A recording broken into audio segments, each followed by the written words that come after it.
సత్యసాయి జిల్లాకు చెందిన 27 ఏళ్ల మురళీనాయక్ 2025 మే 8న గురువారం రాత్రి లైన్ ఆఫ్ కంట్రోల్ వద్ద పాకిస్తాన్ శత్రువులను దేశంలోకి అడుగుపెట్టకుండా అడ్డుకుని 14 మంది శత్రువుల్ని కాల్చి చంపి వీరమరణం పొందాడు. మురళీనాయక్ 2 ఏళ్ల క్రితం ఉద్యోగంలో చేరాడు. 2022 నవంబర్ 8న అగ్నివీర్ రిక్రూట్మెంట్ సెలక్షన్ అయ్యాక ఉద్యోగంలో చేరాడు. 4 ఏళ్లు అగ్రిమెంట్ ఉంది. 2026 నవంబర్లో ముగిసేది. కానీ మన జవాన్ మురళీనాయక్ వీరమరణం పొందాడు.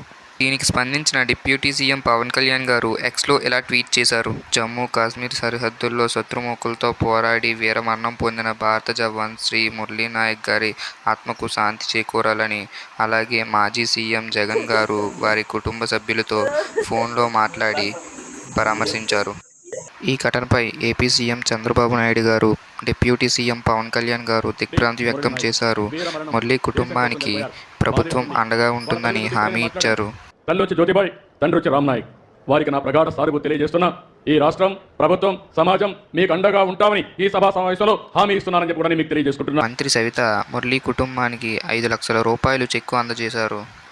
వారి ఒక్కగానొక్క కొడుకు మురళీనాయక్ మరణ వార్త తెలియడంతో వారి కుటుంబం దిగ్భ్రాంతికి గురయ్యింది.